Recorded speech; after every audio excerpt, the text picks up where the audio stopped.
दोस्तों, इतिहास गवाह है जब भी कोई शादीशुदा पुरुष अपनी हदें भूलकर किसी पराई औरत के प्यार में पड़ जाता है या फिर किसी नाचने वाली के तवायब के मनोरंजन करने वाली महिला के मोहजाल में फंसता है तो उसका अंजाम अक्सर बर्बादी ही होता है। ऐसे रिश्ते जहां समाज साथ नहीं देता, जहां इज्जत और परिवार दांव पर लगते हैं, वहां अक्सर प्रेम नहीं बल्कि धोखा, दबाव और अंत में मौत तक देखने को मिलती है। आज की ये जो घटना है कुछ इसी विषय पर है, तो इसी वीडियो को अंत तक जरूर देखें। नमस्कार दोस्तों, स्वागत है आप सभी का हमारे YouTube चैनल पर। आशा करता हूं कि आप सभी अपने परिवार के साथ खुश होंगे, सुरक्षित होंगे और साथ में यह विनती भी करता हूं कि अगर ये वीडियो, ये जानकारी आप लोगों को पसंद आई तो इस वीडियो को लाइक और चैनल को सब्सक्राइब करना ना भूलें। तो दोस्तों, घटना है महाराष्ट्र प्रदेश का एक जिला पड़ता है बीड़, और बीड़ का ही एक तालुका पड़ता है गेवराई, और गेवराई तालुका का ही एक गांव पड़ता है लुखा मसला। इसी गांव में एक व्यक्ति रहा करता था जो पिछले कुछ दिनों पहले माजी उप सरपंच होता है, जिसका नाम होता है गोविंद जगन्नाथ बर्गे, जिसकी उम्र 34 साल होती है। घर में पत्नी, एक 9वीं कक्षा में पढ़ने वाली बेटी होती है, एक 6ठी कक्षा में पढ़ने वाला बेटा होता है। इस तरह से खुशहाल परिवार होता है। एक तरह से ये रियल एस्टेट का काम भी करता है, प्लॉटिंग का काम करता है, कई जगह पर इसकी जमीनें होती है। वैसे गेवराई में, बीड़ में इस तरह से इसके कुछ बंगले भी होते हैं। तो इसके घर में पूरी तरह से पैसों की कोई कमी नहीं थी। एक तरह से इसका खुशहाल परिवार होता है, एक तरह से ये अच्छा पति भी होता है, अच्छा पिता भी होता है, घर की जिम्मेदारियां भी ठीक से निभा रहा था। लेकिन 1.5 साल से इसके स्वभाव में कुछ इस तरह से बदलाव आता है कि आप घर में रुखा रुखा सा रहने लगता है। घर पर, बच्चों पर, पत्नी पर इसका आप ध्यान नहीं होता। और इसका कारण होता है एक लड़की। जब ये इस तरह से पैसे वाला होता है तो इसके कई सारे दोस्त भी होते हैं जो इसे कहीं घूमने फिरने के लिए लेकर जाया करते थे। इसे भी अपने काम के सिलसिले में अक्सर यहाँ वहाँ जाना पड़ता था। तो इसके दोस्त इसे एक बार सोलापुर जिले में एक कला केंद्र में लेकर जाते हैं। कला केंद्र उसी को कहते हैं जहाँ नाचने वाली अपना नाच दिखाती है, एक तरह से मानो कोठा होता है। वहां पर जब इसे लेकर जाया जाता है तो ये होता है थापड़ी तांडा। यहाँ पर जाने के बाद जो गोविंद होता है वो नाच गाना अपने दोस्तों के साथ देखता है। नाचने वाली महिलाओं में एक लड़की होती है 21 साल की, जिसका नाम पूजा गायकवाड़ होता है। ये लड़की उसे बहुत ही सुंदर और खूबसूरत दिखती है, तो यह उस लड़की पर फिदा हो जाता है। उस लड़की का रात भर ये पैसे दे देकर इस तरह से नाच, उसका डांस देखता रहता है। और आखिरकार जब पूरी रात गुजर जाती है, लड़की भी जब नाच कर थक जाती है और अपना नाच गाना बंद कर देती है तो अपने कमरे में जाती है। तो जो गोविंद होता है उस लड़की को मिलने के लिए तड़पने लगता है। वहां पर कुछ पैसे जमा करता है और उस लड़की से मुलाकात करता है। जाकर उस लड़की से बातचीत करता है। शुरुआत में उस लड़की की तारीफ करता है कि तुम देखने में बहुत खूबसूरत हो, काफी खूबसूरत हो, और तुम्हारा नाच भी बहुत मुझे अच्छा लगता है, तुम्हारा डांस भी मुझे अच्छा लगता है। लड़की इधर उधर की बातें करती है, क्योंकि लड़की को इस तरह से जो मिलने आने वाले जो मर्द होते हैं ये रोज के ही होते हैं। लेकिन जो गोविंद था, इसने पहली बार ऐसी सुंदर दूसरी पराई औरत को देखा था, इसीलिए इसे अब उस लड़की को भुला पाना मुश्किल लग रहा था। एक तरह से मानो उस लड़की पर ये लट्टू हो जाता है। उस लड़की से इस तरह से बातें करता है तो दोनों एक दूसरे का मोबाइल भी नंबर ले लेते हैं। और उसके बाद फिर जब वहां से ये आ जाता है तो उस लड़की को, यानी कि पूजा को, गोविंद फोन पर अक्सर बातें करने लगता है। दोनों में प्यार भरी मीठी बातें भी होती हैं। और जब भी अब इसका मन करने लगता है तो ये पैसे लेकर उस लड़की के पास जाता था, रात भर उसके पास पैसे उड़ाता था और उसके बाद फिर उसके लिए कुछ महंगे महंगे तोहफे भी लेकर जाता था। धीरे धीरे दोनों में काफी सारी नजदीकियां बढ़ जाती हैं। लड़की पूजा को भी लगता है कि जो गोविंद है ये काफी पैसे वाला है और उसके पैसों का हमें फायदा उठाना चाहिए।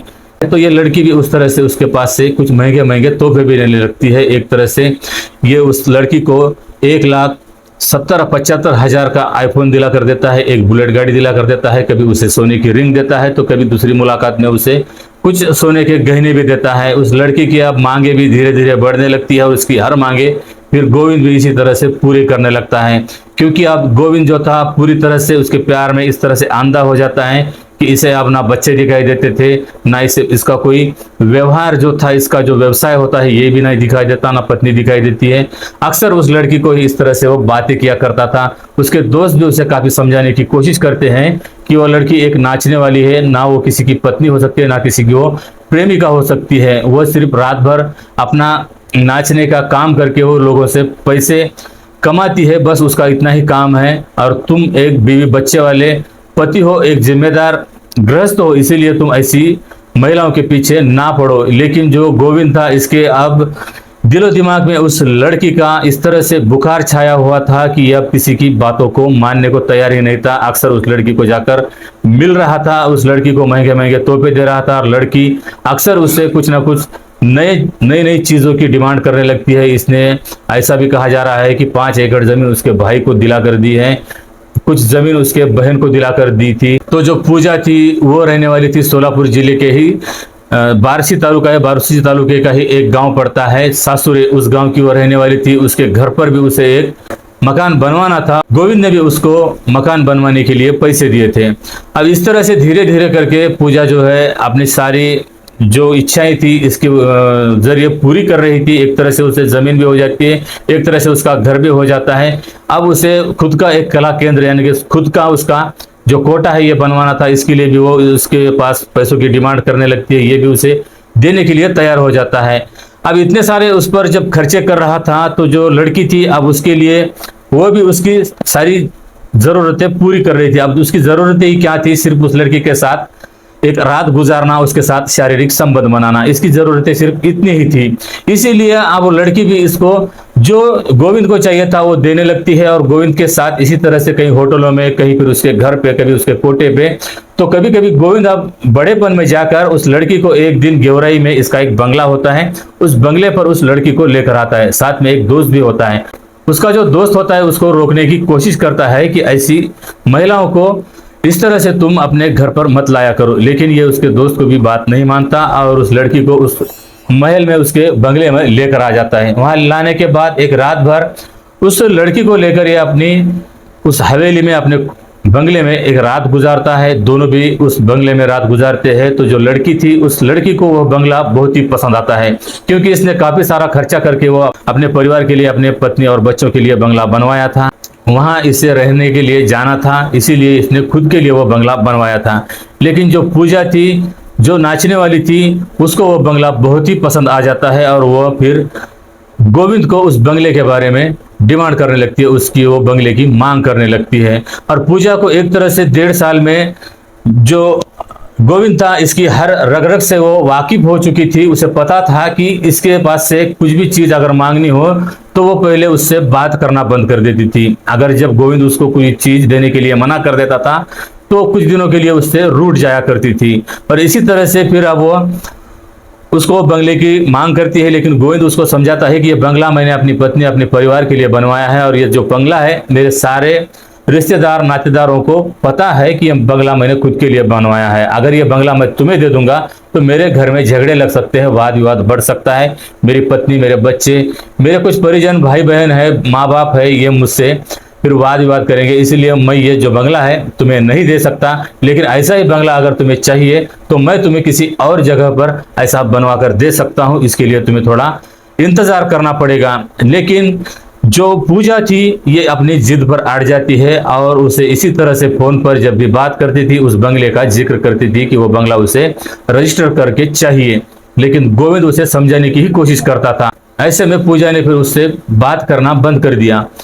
तो जो गोविंद था ये फिर उसको मिलने के लिए तड़पने लगता है। एक तरह से उस पर ये बहुत दिलो जान से प्यार करता था, इसीलिए उससे मिलने के लिए तड़प रहा था, उसको बात करने के लिए तड़प रहा था। लेकिन पूजा इसी का फायदा उठा रही थी, इसीलिए वो उससे बात करना बंद कर देती है। ये उसके दोस्तों के जरिए से भी उस पूजा से बात करने की कोशिश करता है और आखिरकार जब वो जहां नाचती थी वहां पर जाकर भी उससे मिलने की कोशिश करता है। लेकिन पूजा वहां भी उससे मिलने से मना कर देती है और उसका जो मैनेजर होता है वो मैनेजर भी उससे मिलने से रोक टोक करता है, गोविंद को उससे मिलने से रोकता है।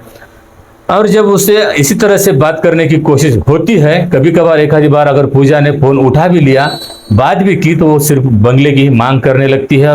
और बंगले के साथ साथ अब पूजा गोविंद को धमकाने भी लगती है कि 1.5 साल से तुम मेरा यौन शोषण कर रहे हो, मेरे साथ तुम शारीरिक संबंध बना रहे हो, इसीलिए मैं तुम पर पुलिस में FIR दर्ज कर सकती हूँ कि तुमने मेरा बलात्कार किया है, तुमने मेरे साथ जबरदस्ती की है। इसीलिए तुम जो तुम्हारा बंगला है ये मुझे मेरे नाम पर रजिस्टर करके दे दो। लेकिन गोविंद उसे समझाने की कोशिश करता है कि मैं तुमसे प्यार करता हूं और ये जो बंगला है ऐसा ही बंगला मैं तुम्हें दूसरी तरफ बनवा कर दे दूंगा। लेकिन पूजा वही बंगला मांग रही थी और एक तरह से उसे धमकाने लगती है। तो अब गोविंद को ऐसा डर लगने लगता है कि अगर पूजा बात नहीं करेगी तो कहीं जाकर ये पुलिस में कंप्लेन ना कर दे तो मेरी काफी इसमें बदनामी हो सकती है, मेरे घर पर मेरी पत्नी को, मेरे परिवार वालों को पता चल जाएगा। इसी अब वो डर में, इसी तनाव में आ जाता है, इसी डिप्रेशन में चला जाता है। उसको अक्सर वो बात करने की कोशिश कर रहा था, लेकिन पूजा अब बात करने से उसे सख्त मना कर देती है। आखिरकार थक हार कर उसके घर पर ये चला जाता है, जो बारसी में उसका एक गांव पड़ता है, सासुरे, उस गांव में उसका घर था। वहां जाकर ये उस पूजा से मिलने की कोशिश करता है। उसकी बहन घर पर होती है, बहन से कहता है कि मुझे तुम्हारी बहन से मिलना है, लेकिन बहन भी कहती है कि पूजा घर पर नहीं है। ये बात है 9 सितंबर 2025 की रात की। पूजा की बहन भी उससे मना कर देती है। तो जो गोविंद होता है पूजा की बहन से कहता है कि मुझे उससे आखिरी बार एक बार बात करनी है, एक बार मेरी बात कराओ। वीडियो कॉल पर जो गोविंद होता है पूजा से बात करता है और कहता है कि अगर तुम इस तरह से मुझसे रूठी रहोगी या तुम मुझसे बात नहीं करोगी तो मैं अपनी जान दे दूंगा, मैं आत्महत्या कर लूंगा। लेकिन पूजा को लगता है कि यह मजाक कर रहा है, या ऐसा कुछ नहीं करेगा। इसको इसी तरह से कुछ दिनों के लिए अगर सताऊंगी तो ये उसका जो बंगला है मेरे नाम पर कर देगा। पूजा इसी वहम में रह जाती है और उससे बात करने से मना कर देती है। तुम चाहे कुछ भी कर लो, लेकिन मैं तुमसे बात नहीं करूंगी। तुम मेरी बात नहीं मानोगे तो मैं तुम्हारी बात क्यों मानूं? इस तरह से उल्टे सीधे उससे जवाब देती है। तो जो फिर गोविंद होता है अपनी कार लेता है। पूजा का बंगला रोड के एक साइड होता है और ये जो गोविंद होता है उसकी ही कार लेता है। कार लेकर पूजा के बंगले के सामने ही कुछ एक बड़ा सा मैदान होता है, उस मैदान में चला जाता है। कुछ जगह होती है रोड के किनारे, वहीं पर जाकर कार खड़ी कर देता है। कार में से उसके घर की ओर देखता है। उसने एक पास में ही पिस्तौल लाकर रखी हुई थी, उसी पिस्तौल को कनपट्टी पर रखता है और अपने सर में गोली मार लेता है और उसकी जगह पर ही मौत हो जाती है। 9 तारीख की रात को इसकी मौत हो जाती है। 10 तारीख की सुबह सुबह कुछ लोग देखते हैं कि काफी देर से जो कार है वहीं पर खड़ी हुई है, उसके अंदर कोई नजर भी आता है। जाकर लोग पास में देखते हैं तो उसके सर से खून आ रहा था, उसकी मौत हो चुकी थी। इसी की सूचना पुलिस को दी जाती है और पुलिस मौके पर आकर छानबीन करती है, जांच करती है। और पुलिस की शुरुआती जांच में यही पता चलता है कि ये प्रेम संबंध का मामला था। जो गोविंद था ये नाचने वाली पूजा से प्यार करता था, दोनों में काफी दिनों से संबंध थे, दोनों में प्रेम संबंध थे। और इसी के चलते इसने आत्महत्या कर ली, क्योंकि पूजा इससे बात नहीं करती थी, उसे एक तरह से धमकाती थी। पूजा पर तो पुलिस ने मामला दर्ज किया है, उसे हिरासत में लिया गया है। लेकिन अब जो गोविंद के परिवार वाले हैं इन्हें यकीन नहीं हो रहा है कि जो गोविंद है ये आत्महत्या भी कर सकता है, लेकिन इसने आत्महत्या की है। पुलिस का मानना तो शुरुआती यही है, लेकिन अब पुलिस आगे की भी जांच कर रही है। गोविंद के परिजनों का, उनका जो भांजा है, उनका जो साला है, इनका कहना है कि किसी पॉलिटिकल लीडर ने इसे फंसाया होगा, किसी पॉलिटिकल लीडर ने ही पूजा से मिलवाया है और किसी पॉलिटिकल लीडर ने ही इसे इस तरह से आत्महत्या करने को मजबूर किया होगा, या फिर किसी ने इसकी हत्या कर दी होगी। ना वो शराब पीता था, ना उसे इस तरह से कोई महिलाओं के शौक थे, उसके परिजनों का यह कहना है। लेकिन पुलिस की जांच में और उसके कुछ दोस्तों ने भी यही जानकारी दी है कि पूजा के साथ उसके कई दिनों से इस तरह से रिलेशन थे। तो दोस्तों, इस पूरी घटना को आप लोगों को सुनाने का उद्देश्य किसी को बदनाम करना या किसी की भावनाओं को आहत पहुंचाना नहीं है, बल्कि आप लोगों को ऐसी घटनाओं से सचेत करना है, सावधान करना है। और इस पूरी सच्ची घटना के बारे में आपकी क्या राय है ये कमेंट में जरूर बताएं। अगर ये वीडियो आप लोगों को पसंद आती है तो इस वीडियो को लाइक और चैनल को सब्सक्राइब करना ना भूलें। तो मिलते हैं एक ऐसी ही अगली वीडियो में, तब तक अपना ख्याल रखना। जय हिंद, जय भारत।